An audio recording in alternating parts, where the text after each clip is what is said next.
looked up from my computer. You were at the line. How do you feel like you gave your team that initial push, like that needed spark in the first half when it didn't seem like a lot else was working? Yeah, I felt like I was being aggressive offensively and defensively. I tried to set the tone.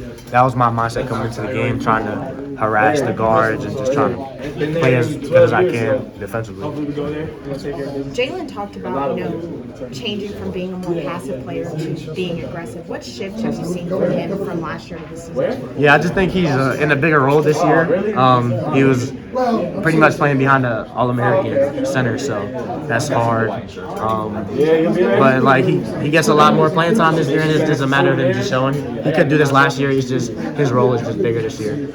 Yeah. And how have you seen him handle that? I guess, being behind the center to being the starting center. Yeah, I've seen him handle it great. Kind of inspires me to see how he stayed down and just kept working every day until he got his chance. This year he got his chance and he's taking advantage of it.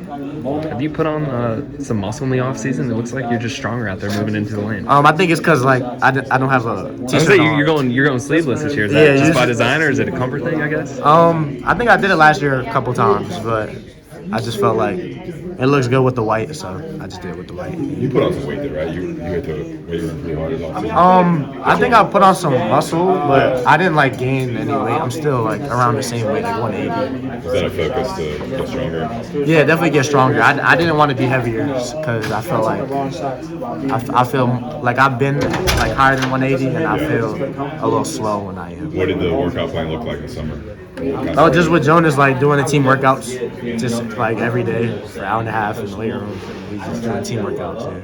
Yeah. In terms of spacing and as a passer, how big of an impact is Cade seeing the ball go through the basket tonight for you guys with that corner three threat? Yeah, definitely. We're gonna need him this year, and we're gonna need him to make big shots and tough shots. So to see him gain that confidence and to knock down a couple is great, and it's just gonna help the team out. Yeah. Is that the Cade maybe you guys have seen in practice and not yeah, for necessarily sure. in the game? Yeah, we see it in practice every day. It's crazy. So just to see it coming together. As I said, I felt like Cormac was in the same situation, and he came through really big for us towards the middle of the year and the end of the year. It seemed like when you hit those three in a row, you actually had a skip pass to him on the wing, just almost searching out for him to kind of tell him to keep shooting those shots. I guess how much of a process has it been for him just kind of getting adjusted to this new offense, new setting, and how did that kind of play out tonight?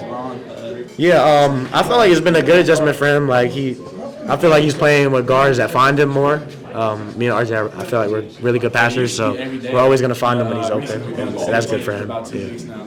How do you explain the three-point shooting? It was like you guys flipped the switch and all of a sudden everything's going in. Or how do you... Yeah, I think we made 0 threes the first half. Right. That's uncharacteristic from us. We never do that, so I just think it just got back to normal. Yeah.